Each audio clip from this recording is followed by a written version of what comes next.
So, as promised, today I have a very special guest joining me on the Format Podcast.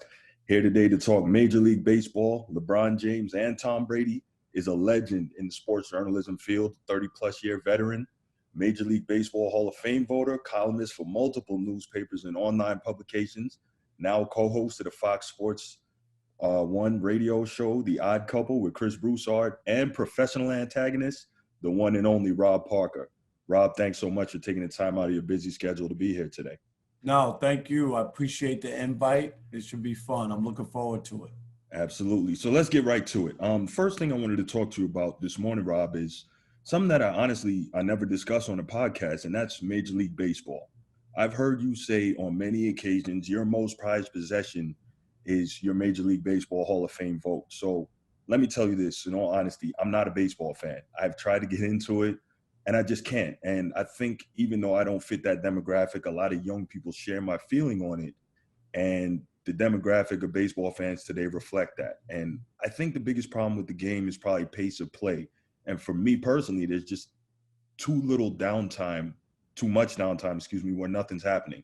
So my question for you on that is twofold. Number one, what would you say as a baseball lover to sell me and people like me on your game?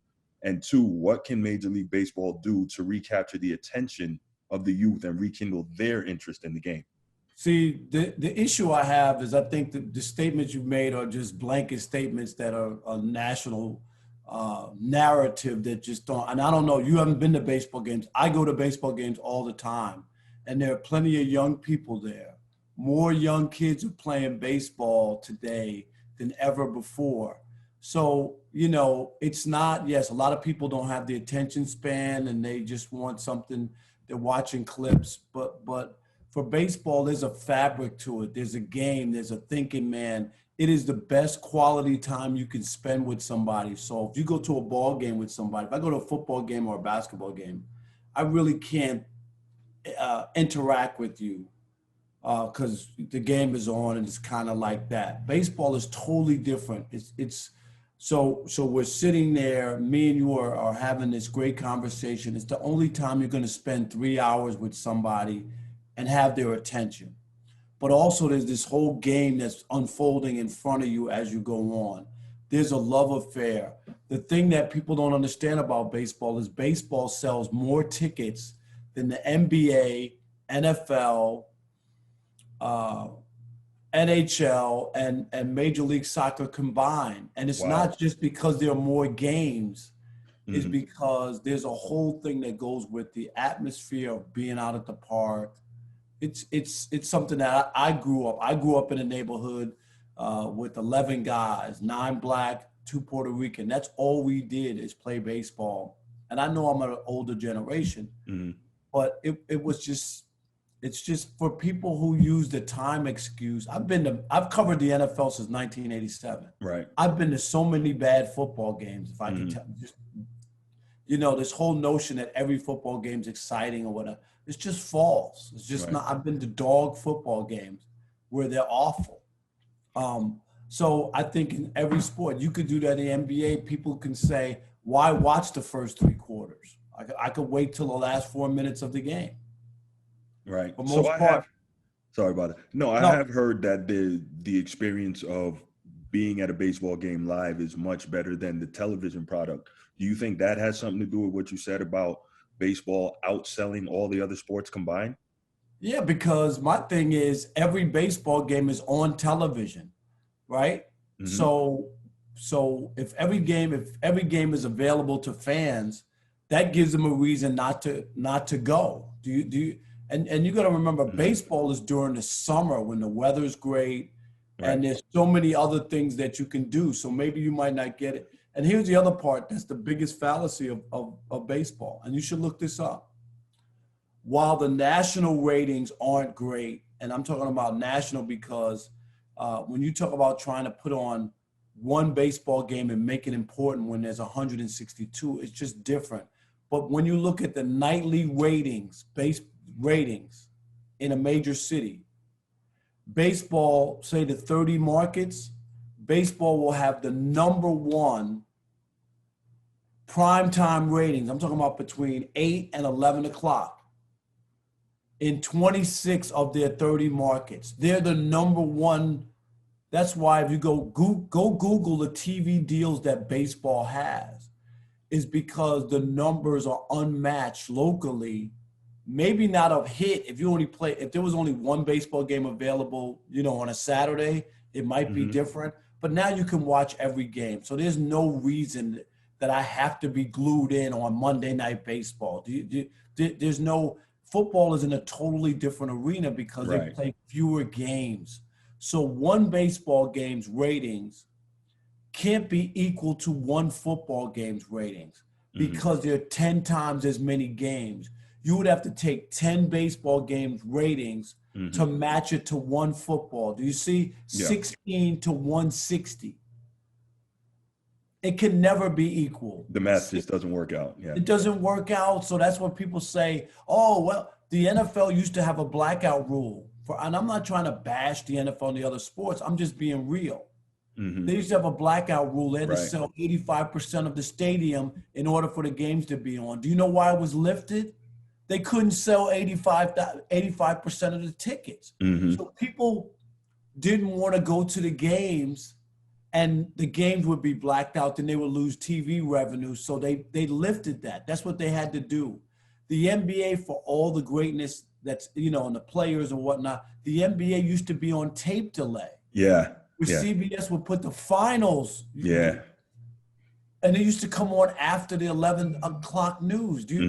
Like, these are real things that have happened as time gone on. And baseball just signed a new deal with TBS, with Turner for $1.1 billion. Yeah. That's just national money that's split up. They're local TV packages. The Phillies signed a $500 million. You could just go look at the numbers and you cannot believe like how big, because when you talk about television, the most important thing in television is live sporting events, right? Everything else I could DVR, watch on demand. I don't have to watch it. So as an advertiser, putting advertisements on those things aren't nearly as good for me, because there's a good chance people might not even watch my ads or skip past them, right? I don't even know when they're watching. But sporting events have to be watched live, and that's why there's so much value on, live broadcast and baseball, because they have so many more games than the other sports. That's what generates so much revenue. Last year, for people who think that baseball is dying or going away, baseball has had 17 straight years of revenue growth. 17. Wow. And last year, they topped $11 billion in revenue. Baseball's fine. It's never been healthier, whether or not their ratings, national ratings, match up with the NFL. I just think that that's apples and oranges and not a fair comparison. Fair enough. And convincing pitch. So you never heard that, because most people don't. No. You know what I mean? Those are real numbers. I'm not just saying it because I love baseball. You can Google all those numbers. To be number one in prime time in 26 of the 30 largest markets in the country. At one point, just in Detroit, when the Tigers had a really good team and they were hot, at one point, the Tigers ratings, television ratings between 7 and 11 or 8 and 11 was at 8.1, right? 8.1, that's on their regional cable. NBC was like a 2.3. Fox was a 1. This is up against network television stuff that people you would think want to watch more than a baseball game. Not true. Right. Okay, so let's switch gears, Rob. The NBA is nearing the finish of its season. LeBron James is once again in contention for a championship, and a lot of people in the media and fans in general have LeBron as the greatest player ever. I know that you have him as number 2 all time. For me, he's not even in my top 5. And real quick, my top 5 is MJ, Magic, Bird, Kareem, and Olajuwon in that order. Now, I personally believe that LeBron just has too many holes in his game and too many big stage losses to be moved ahead of anybody in the top 5 and most of the top 10. So my question is, why do you have him so high on that all-time list? All you got to do is, yes, he's had his failures, 6 losses. I call him the F.F.O.A.T. Yeah. the finals failure of all time because he's Hmm. lost more championships than any other finals regular season MVP. And Correct. for people who always go, what about Jerry West? I hate to break it to you, Jerry He West never wasn't an won an MVP. MVP, That's but right. people don't do their homework, you know, and Hmm. Jerry West is 1-8. I get it Yeah. in the finals, but he was never an MVP in the league. Right. As far as LeBron, his numbers, whether you don't look at him as he's stat packing or whatever you want to say, his numbers are undeniable. He has a chance to be the all-time leading scorer and pass Kareem if he plays another couple of years. So when you look at his numbers, it's hard to deny what his numbers are and what he's been able to do. So that's why I have him second, because those numbers are so strong. And then obviously, if he gets to the finals again, that'll be 10 trips to the finals. Whether it's in the watered down East or not, he played within the competition of what was presented to him. And I think it's hard to deny that even if he loses, even if he doesn't win and he has 6 or 7 finals losses, it's still hard to deny. So I look at coming in at the age that he did, the feats of winning a certain amount. Winning, he didn't just win one championship or something like that. That would be an argument. So he won multiple championships.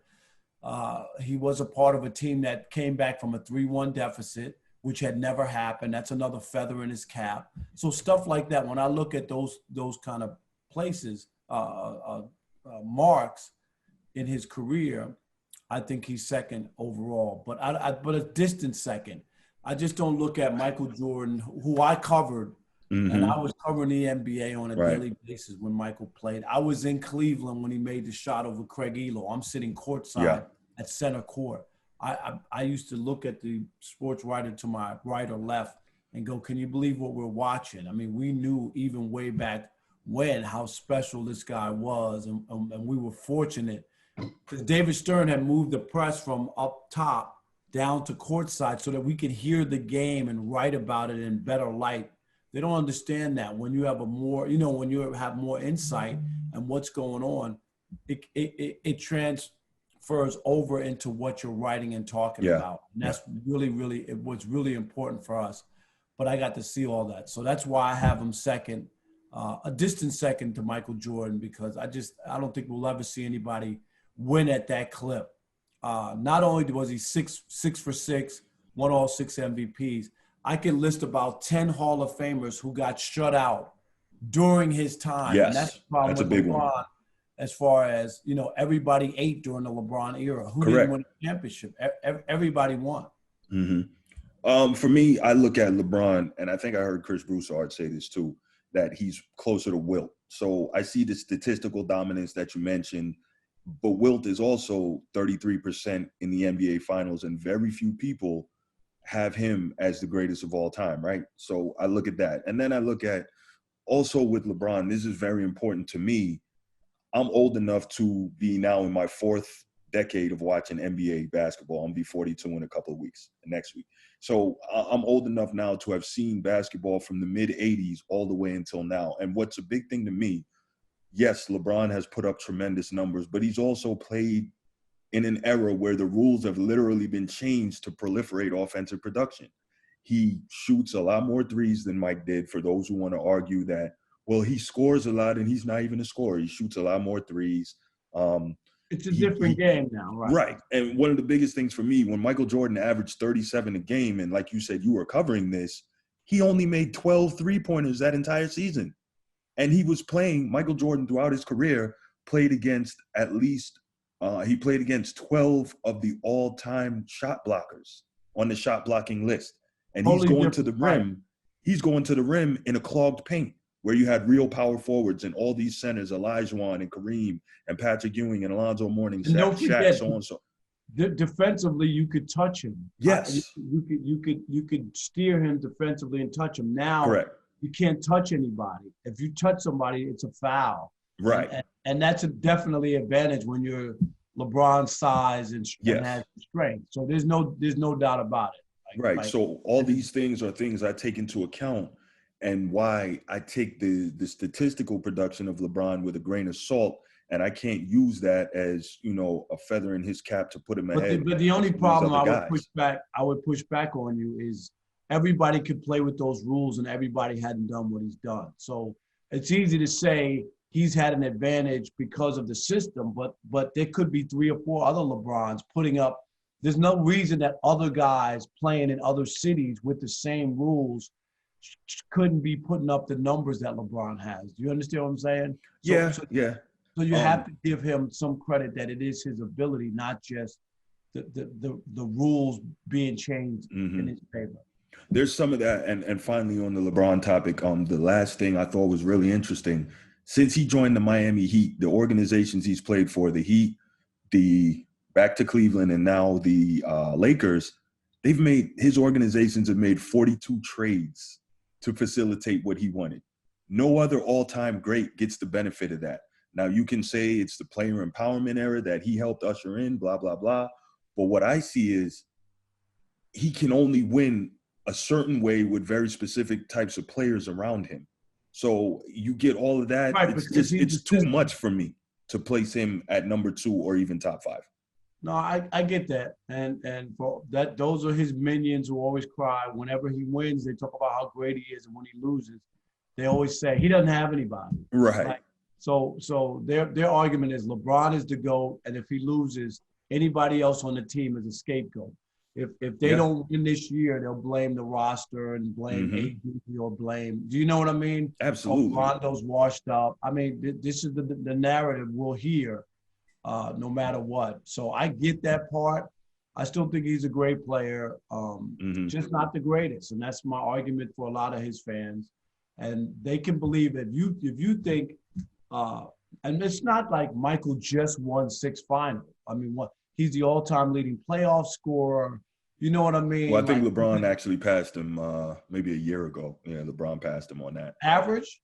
Oh, no, not average. Oh, total points. Total average, points. not points per the game. I'm talking about average. Yeah. Okay. Scoring average, all time. Yep. You talk about being a defensive player, what he was able to do. He led the league in scoring 10 years in a row. I mean, I could just so it's not just he's 6-0. Well, if that's the case, then Bill Russell is the best. No, that's not the conversation. And Bill Russell played in a totally different era where there were only 10 or 12 NBA teams, and it wasn't the process of having to go through. It's just like you talk about baseball, and you talk about Mickey Mantle and Yogi Berra winning 10 World Series or going to 10 World Series.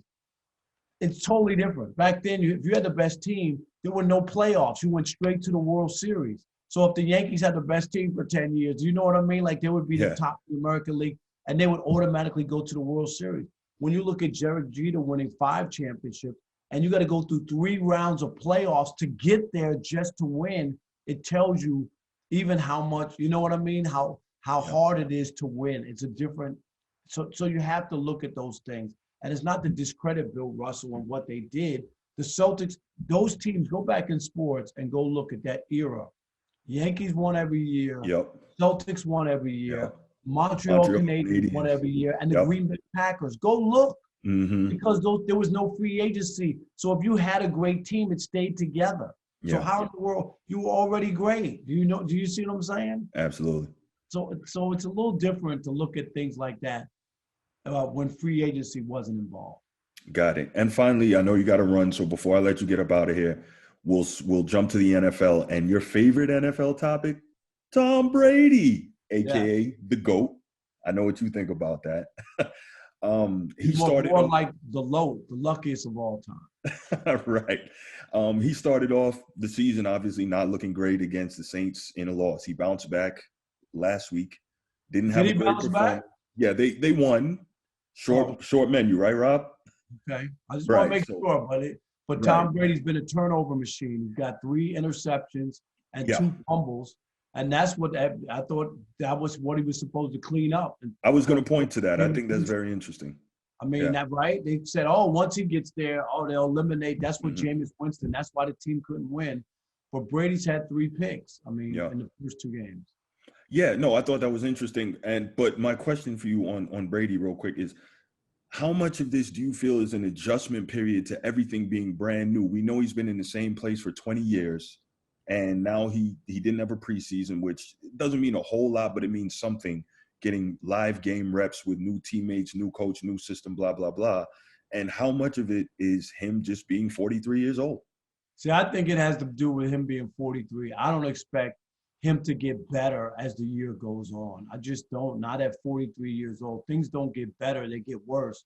That's why they make Viagra for people, you know? Right. So I'm not really buying into this notion that he's going to be at the top of his game at the end of the season or whatever. Sure, there's some adjustment period that goes on, but they're asking him, Bruce Arians, and we had Warren Moon on a radio show, the Hall of Fame Yeah. quarterback. He made the greatest point of all. Bruce Arians quarterbacks struggle with interceptions because they like to throw the ball downfield. Mm-hmm. That's not Tom Brady's strength. It's about the dinking and dunking and getting it to people who get yards after the catch, Yep. and stuff like that. So if Bruce Arians is going to ask Tom Brady to just, that's why Jameis Winston had a ton of interceptions. They like to air the ball out, and there were other quarterbacks, Carson Wentz, and you know what I mean? Like you could go on and on and on. So the point is, I don't know if it's just reps and getting used to people, or this style of football that they like to run in Tampa. Is that going to be a workout for Tom Brady with his arm and lack of arm strength? So I'm not convinced. I don't have them making the playoffs. I think that division will be tough. I think it'll be a tough road. I don't think anybody will be surprised by Tampa. Everybody made a big deal about Gronk. He's been a non-factor. Shady McCoy, you know, they put the band back together with a lot of old timers. They got young players and got guys, you know, skill position who are good. I'm not knocking them. But the Bucs haven't made the playoffs in 12 years. And Bruce Arians hadn't had a winning record since 2015. I don't think it's as a layup as most people think. And last year, I was the one who stood on Colin Cowherd's couch and told everybody that the Browns weren't going to make the playoffs. You did. Because everybody bought in and thought, oh, look at the weapons they have, and look at how well they won 7 games the year before. They're going to take that next step, and it never happened. So I got the Bucs being on the outside looking in, and Tom Brady getting older and not better as time goes on. Okay. And the last quick point, I know you're an Aaron Rodgers guy, and I've heard you say on multiple occasions he's the greatest thrower of the football you've ever seen, et cetera. I've had this argument a number of times with a number of people, and I feel like Dan Marino, John Elway, Warren Moon should all be in that discussion. But the difference is, and again, it goes to error statistically, back then you could hit quarterbacks, you could hit wide receivers. If you notice, all those great quarterbacks, except maybe Joe Montana, are like top 10 in interceptions, right? And have, 60 or sub 60% completion percentage. So I feel like if Dan Marino played today, he would have put all those records out of reach. What's your thought on Aaron Rodgers versus those guys in terms of being great throwers of the football? Yeah, those guys were all great. I mean, there's no doubt about it. I just talked to too many. I've watched Aaron Rodgers when I was in Detroit, working locally. I covered, most of his games, all of his games with the Lions, and saw the guy up close. And the way he throws the football, and then talking to NFL, DBs and wide receivers and people who played, all of them say the way he throws the ball. And we've seen that so far this year. Everybody said, talking about his demise, and if you watch some of the throws, they're incredible. But this is the thing I look at, and you're right, the style of the game, and they try to protect the quarterback. But they used to do that too. When I was watching the NFL, I remember in the grasp used to be a sack. All you had to do was grab the guy's jersey. You didn't have to even pull him down, and they used to credit that a sack. Because there was one year when 7 or 8 starting quarterbacks got hurt in the first couple of weeks, and the NFL was trying to save these guys from being not, hurt and not played. But I just look at Aaron Rodgers had the greatest quarterback rating of any quarterback who's ever played in the NFL. To me, that says something. And he also has the greatest touchdown to interception ratio, which is 4-1. And the next guy is like Tom Brady at 2, maybe 2.5 or something to 1. It's not even close when you talk about all these people. And that's why I put him at the top. If he were to finish his career with another 2 or 3, 2 Super Bowls, and he's 3-0 and compiles all these numbers, I think people would take another look at him you know, and think of him as the greatest quarterback ever. I mean, if he could, you know, win a few more Super Bowls, win a couple more, you know, he's won 2 MVPs. If he won a couple more MVPs and a couple more Super Bowls, and then continue with the greatest quarterback rating and the greatest touchdown to interception ratio, I think people would have to think of him in that light. But as far as I've seen in my 35 years of covering sports, I've never seen a better quarterback. And there you have it. Rob Parker, I know you got to get going. Thanks so much for taking the time out. Busy schedule, hardest working man in the business, as you like to say. And we really appreciate it here on the Format Podcast. Hope to talk to you again sometime. Absolutely. Thanks. It was a lot of fun. And good luck to you, and peace. Thank you so much, Rob.